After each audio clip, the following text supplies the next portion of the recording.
Hi പ്രിയമുള്ള സുഹൃത്തുക്കളെ, ഈ ലൗഡ് സ്പീക്കർ ഉപയോഗിക്കുന്നത് സംബന്ധിച്ച് ആരാധനാലയങ്ങൾക്ക് വിലക്കുള്ള കാര്യം നമുക്കറിയാം.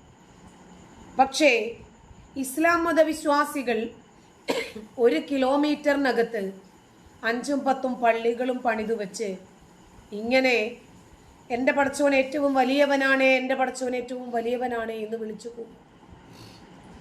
ആ ശബ്ദം മറ്റുള്ളവർക്ക് എത്ര തന്നെ ബുദ്ധിമുട്ടുണ്ടാക്കിയാലും ശരി, എത്ര തന്നെ മറ്റുള്ളവരെ അസ്വസ്ഥപ്പെടുത്തിയാലും അലോസരപ്പെടുത്തിയാലും ശബ്ദ മലിനീകരണമായിരുന്നാലും ശരി, തിരുവായ്ക്കെതിർവ പറയാൻ പാടില്ല. പാകിസ്ഥാനിൽ പോലും ഒരു പക്ഷേ എനിക്ക് തോന്നുന്നു അഭിപ്രായ സ്വാതന്ത്ര്യം ഉണ്ടാകും. അതിനേക്കാൾ അധപ്പതിച്ചു പോയ ഒരു സ്വതന്ത്ര ജനാധിപത്യമാണ് ഈ രാജ്യത്ത് കൊടികുത്തി വാഴുന്നത്. നമുക്കറിയാം, പല വിഷയങ്ങളും വഖഫ് അനുവദിച്ചു നൽകിയതാരാ? നെഹ്റു.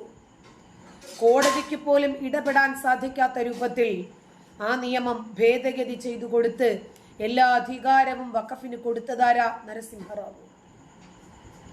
ഒരാളും ചോദ്യം ചെയ്യാനാകാത്ത വിധം ഏത് പ്രോപ്പർട്ടിക്ക് മേലെ വേണമെങ്കിലും നിങ്ങൾക്ക് അവകാശവാദം ഉന്നയിക്കാം എന്ന ഒരു നിയമം കൊണ്ടു കൊടുത്തതാരാ? സോണിയാഗാന്ധി. ഒരാളും അതിനെ എതിർക്കാൻ പാടില്ല.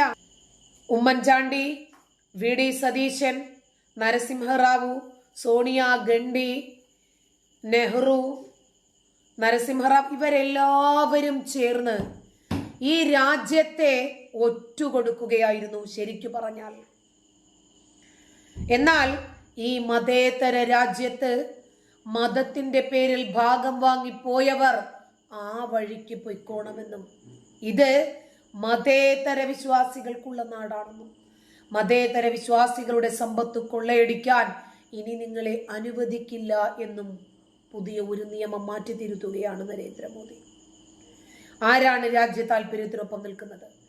ജനാധിപത്യ വിശ്വാസികളുടെ അവകാശങ്ങൾ, അവരുടെ അഭിമാനം, അവരുടെ സമ്പത്ത്, അവരുടെ രക്തം, ഇതൊക്കെ പരിപാവനമായി സംരക്ഷിക്കാൻ ബാധ്യതപ്പെട്ട സർക്കാരിൽ ആരാണത് കൃത്യമായി നിറവേറ്റുന്നത് എന്ന് ആലോചിച്ചാൽ മതി, നമുക്ക് മനസ്സിലാകും. ഇപ്പോൾ ബാങ്ക് വിളി തന്നെയാണ് വലിയ രൂപത്തിലുള്ള ചർച്ചാ വിഷയം. ഭക്തി മൈക്കിലൂടെ വിളിച്ചു പറഞ്ഞാൽ മാത്രമേ ചില ആളുകൾക്ക് അത് ശരിയാകൂ. ഇപ്പോതാ വർത്തമാനം എന്ന ഒരു പാറ്റേണിൽ, എന്ന ഒരു ടൈറ്റിലിൽ നമ്മുടെ കവിയായ കുരീപ്പുഴ ശ്രീകുമാർ ചില വസ്തുതകൾ എഴുതിയിട്ടുണ്ട്. വൃശ്ചികം 1 മുതൽ എല്ലാ ഹിന്ദു മത ആരാധനാലയങ്ങളിലെയും ഉച്ചഭാഷിണികൾ ആവുന്നത്ര ഉച്ചത്തിൽ മുഴങ്ങി തുടങ്ങിയിരിക്കുകയാണ്. ഭക്തിയുടെ മാർഗം ഉച്ചഭാഷിണിയല്ലല്ലോ. ആരാധനാലയങ്ങളിലും പരിസരത്തും ശാന്തിയും സ്വസ്ഥതയും ഉണ്ടാകണമെങ്കിൽ നിശബ്ദമായ അന്തരീക്ഷമാണ് അഭികാമ്യം. സങ്കല്പ ദൈവങ്ങൾ പോലും ഉച്ചഭാഷിണിയുടെ ശല്യം സഹിക്കാൻ പറ്റാതെ ഒന്നടങ്കം നാട് വിട്ടു പോയിരിക്കാനാണ് സാധ്യത. ഉച്ചഭാഷിണിയും ദൈവസങ്കല്പവുമായി യാതൊരു ബന്ധവുമില്ല. ഉച്ചഭാഷിണി കണ്ടുപിടിക്കുന്നതിന് എത്രയോ മുമ്പേ തന്നെ കേരളത്തിൽ ദൈവസങ്കല്പവും ആരാധനാലയങ്ങളും ഒക്കെയുണ്ട്. ഉച്ചഭാഷിണിയെക്കുറിച്ച് ക്ഷേത്ര ആചാര ഗ്രന്ഥങ്ങളിലെങ്ങും ഒരു പരാമർശവുമില്ല. ശബ്ദ മലിനീകരണം മറ്റ് പരിസ്ഥിതി മലിനീകരണ പ്രവർത്തനം പോലെ വളരെ ഗൗരവത്തോടു കൂടിയാണ് കണ്ടിട്ടുള്ളത്. കൃത്യമായ നിയമ നടപടികളും ശിക്ഷാരീതികളുമെല്ലാം വ്യവസ്ഥ ചെയ്യപ്പെട്ടിട്ടുമുണ്ട്. ഇതെല്ലാം മതതീവ്രവാദ രാഷ്ട്രീയത്തോടുള്ള ഭയപ്പാട് മൂലം അസാധുവാക്കപ്പെടുകയാണ്. എത്ര കൈകളും ആയുധങ്ങളും ഉണ്ടെങ്കിലും സങ്കല്പ ദൈവങ്ങളെ ഭക്തർക്ക് ഭയമില്ല. അവരെ ഭയപ്പെടുത്തി ബധിരരാക്കുന്നത് സങ്കല്പ ദൈവങ്ങളുടെ കാവൽക്കാരാണ്. ദൈവമില്ലെന്നും നരകവും അവിടത്തെ തിളച്ച വെളിച്ചെണ്ണ പാത്രവും മുടിനാരിഴെ കീറി കെട്ടിയ പാലവും ബാർ അറ്റാച്ച്ഡ് സ്വർഗവും ചുവന്ന പരവതാനി വിരിച്ച സുന്ദരി തെരുവുകളും ഭാവനയാണ് എന്ന് നന്നായി അറിയാവുന്നത് പാവം ഭക്തജനങ്ങൾക്കല്ല, അന്ധവിശ്വാസങ്ങളെ മൊത്തമായും ചില്ലറയായും കച്ചവടം ചെയ്ത് ജീവിക്കുന്ന ദൈവ സെക്യൂരിറ്റികൾക്കാണ്. അവർ പ്രവാസികളിൽ നിന്നും നേർച്ചപ്പണം സ്വീകരിച്ചുകൊണ്ട് ഗൾഫ് രാജ്യങ്ങളിൽ വരെ കേൾക്കത്തക്ക രീതിയിൽ മൈക്ക് പ്രവർത്തിപ്പിക്കും. അതവരുടെ വയറ്റിപ്പിഴപ്പിന്റെ പ്രശ്നമാണ്. അമേരിക്കൻ മലയാളിയാണ് സംഭാവന നൽകിയതെങ്കിൽ അമേരിക്കയിൽ കേൾക്കുവോളം മൈക്കെത്തും. ആശുപത്രികൾ, വിദ്യാലയങ്ങൾ, കോടതികൾ, ഓഫീസുകൾ എന്നിവ പോലെ ആരാധനാലയങ്ങളും നിശബ്ദ മേഖലയാണ്. അവയുടെ 100 മീറ്റർ ചുറ്റളവിൽ ശബ്ദ യന്ത്രങ്ങളൊന്നും പ്രവർത്തിക്കാൻ പാടില്ല. മറ്റ് സ്ഥലങ്ങളിൽ അനുവദനീയമായ ശബ്ദത്തിന്റെ ഡെസിബൽ അളവുകളും വ്യവസ്ഥയിലുണ്ട്. വ്യവസായ മേഖലകളിൽ 75 ഡെസിബൽ വരെയും ഭവന മേഖലയിൽ 55 ഡെസിബൽ വരെയും അനുവദനീയമാണ്. ശബ്ദമലിനീകരണം നിയന്ത്രണവും സംരക്ഷണവും റൂൾ 2000 ഇപ്പോഴും നിലവിലുണ്ട്. ഇതനുസരിച്ചിട്ടാണ് കേരള പോലീസിന്റെ ലൗഡ് സ്പീക്കർ ലൈസൻസ് നിബന്ധനകൾ. കുട്ടികൾ പരാതിപ്പെട്ടാൽ 1 മണിക്കൂറിനുള്ളിൽ നടപടി ഉണ്ടാകേണ്ടതാണ്. ബാലാവകാശ കമ്മീഷന്റെ സുവ്യക്തമായ ഉത്തരവും നിലവിലുണ്ട്.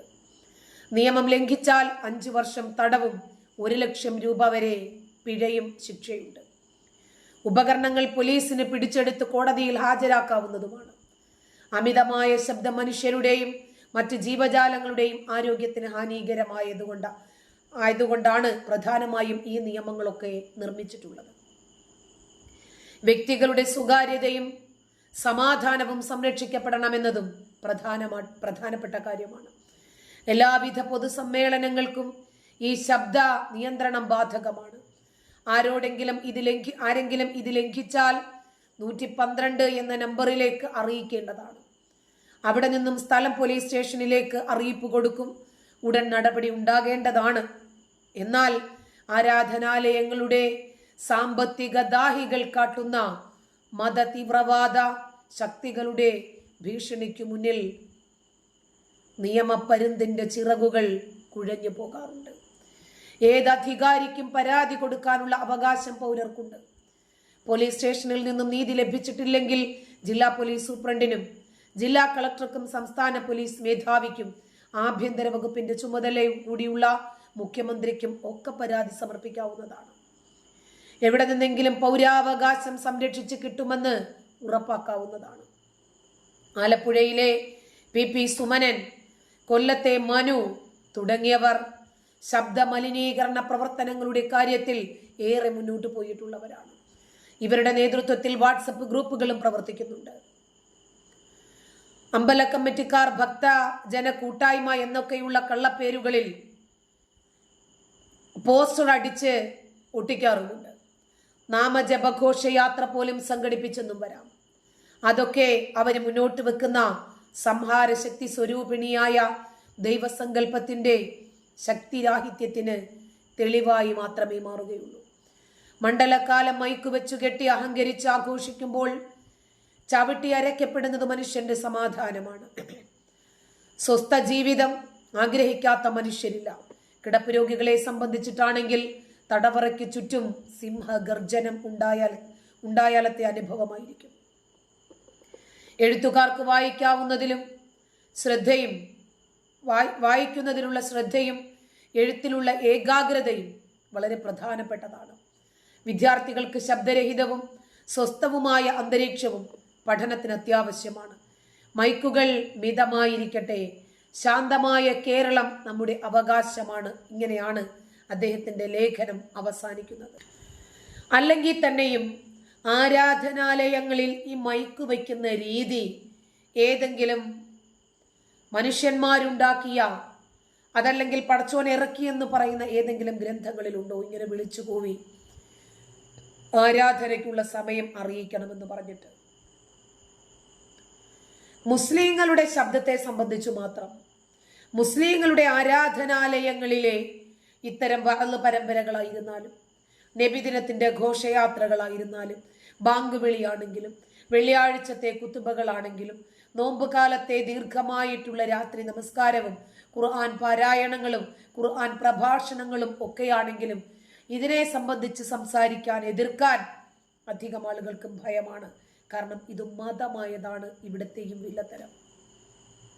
എവിടെയായിരുന്നാലും അതെ, ഈ പടച്ചോന്മാരെ പൊട്ടന്മാരാക്കുന്ന എല്ലാ മതങ്ങൾക്കും അതിൻ്റെതായിട്ടുള്ള സൃഷ്ടാക്കന്മാരുണ്ട്. വിവിധ ദൈവങ്ങളും പടച്ചോന്മാരും ഒക്കെ ആണല്ലോ നമ്മുടെ നാട്ടിലുള്ളത്. മനുഷ്യന്മാര് സൃഷ്ടിച്ച മനുഷ്യന്മാരുടെ സൃഷ്ടാവിന് മനുഷ്യന്മാരുടേതായിട്ടുള്ള ദൗർബല്യങ്ങളുമുണ്ട്. ചില ദൈവങ്ങൾ, ചില പടച്ചോന്മാർ, സൃഷ്ടികർത്താക്കൾ ചെവിപ്പൊട്ടന്മാരാ, ചിലര് കണ്ണുപൊട്ടന്മാരാ, ചിലര് ബുദ്ധിയില്ലാത്തവരാ, ചിലര് പച്ചപ്പാവങ്ങളും ദരിദ്രവാസികളുമാണ്. അവർക്ക് പണം വേണം, ഉറക്കെ വിളിച്ചു പറയണം എല്ലാ കാര്യങ്ങളും, അദൃശ്യജ്ഞാനികളാണ് എന്ന് പറയുമെങ്കിലും വിളിച്ചു കൂവിക്കൊണ്ടേയിരിക്കണം. ഓർമ്മശക്തി ഉള്ളവനാണ് എന്ന് പറയുമെങ്കിലും അടിക്കടി നമ്മുടെ പ്രശ്നങ്ങൾ, ആവലാതികൾ 5 നേരവും ഉച്ചയും കുത്തി മറഞ്ഞു മുട്ടിപ്പായി പ്രാർത്ഥിച്ചു കൊണ്ടേയിരിക്കണം.